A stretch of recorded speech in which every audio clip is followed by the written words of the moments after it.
We are now in back to school season, which means college application season. Exactly 2 years ago, I was in your exact same position and I was also applying to colleges and universities. Now I'm a student at NYU.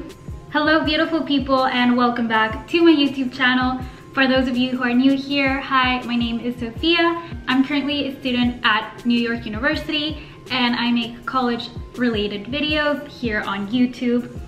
You can also follow me on Instagram at Sophia Builder, and of course subscribe to this channel if you're interested in more education related content. We are now in back to school season, which means college application season is right around the corner. If you're going into senior year or year 13 in the UK, I know that this may be a stressful time for you, but it doesn't have to be. Exactly 2 years ago, I was in your exact same position and I was also applying to colleges and universities.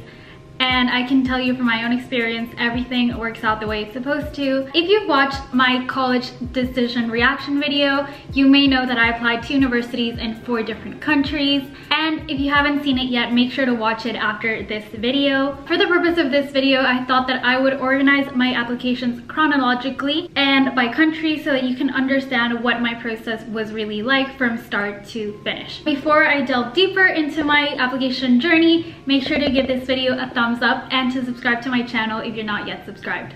So everything begins my junior year of high school, or year 12 in the UK system. This is when I really started thinking about my application. Towards the end of the year, I also started doing more research on the schools that I wanted to apply to, potential courses, etc. And at this time, I also started meeting more regularly with my counselor. By the end of the school year, I was pretty set on going to the UK to study law.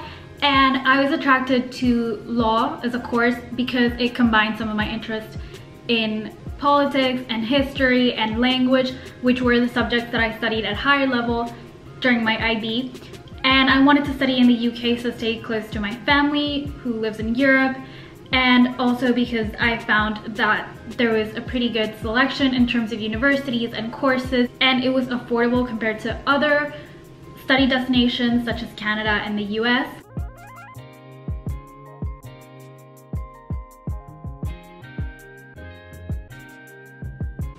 Then towards July and August, I started working on my UCAS application. UCAS is the University and College Admissions Service, and this is the platform by which you apply to universities in the UK, like the Common App in the US. So the UCAS allows you to apply to 5 schools maximum. So I applied to the University of Oxford, the University of Edinburgh, the University of Bristol, the London School of Economics and Political Science, and King's College London.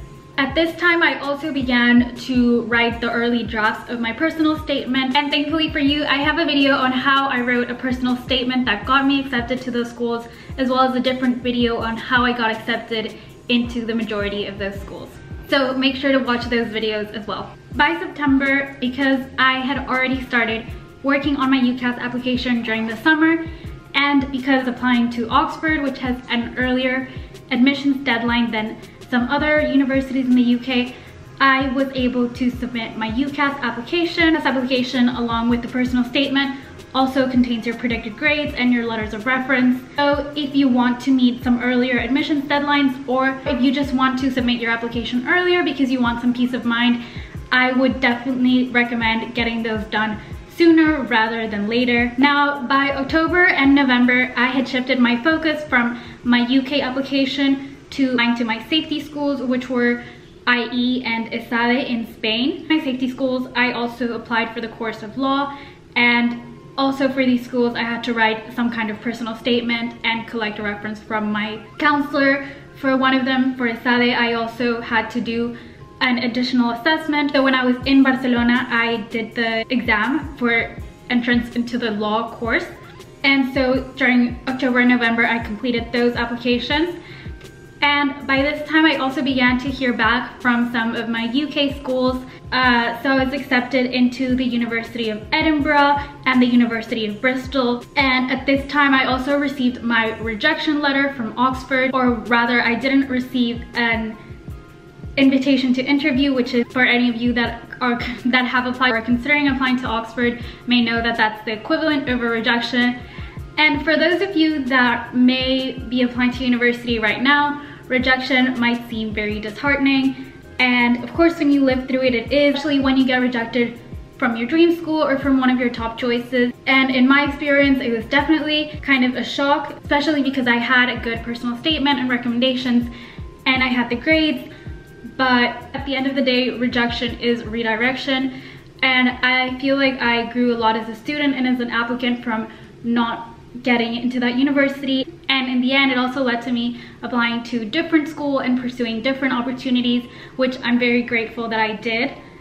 And it also forced me to look beyond my comfort zone. If you are applying to universities right now and you get rejected from one of your top choices, think about all the other options that you may have and try to focus more on the opportunities rather than the loss that you feel like you have by not getting into said university. And this leads me into December, which is when I actually made the decision to apply to NYU.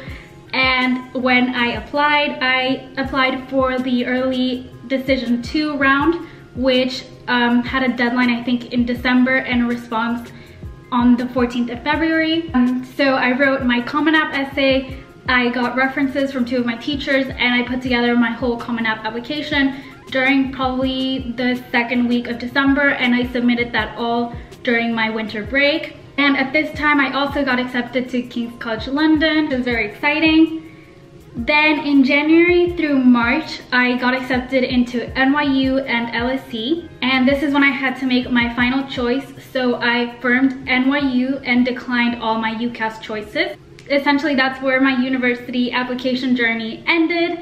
Now I'm a student at NYU.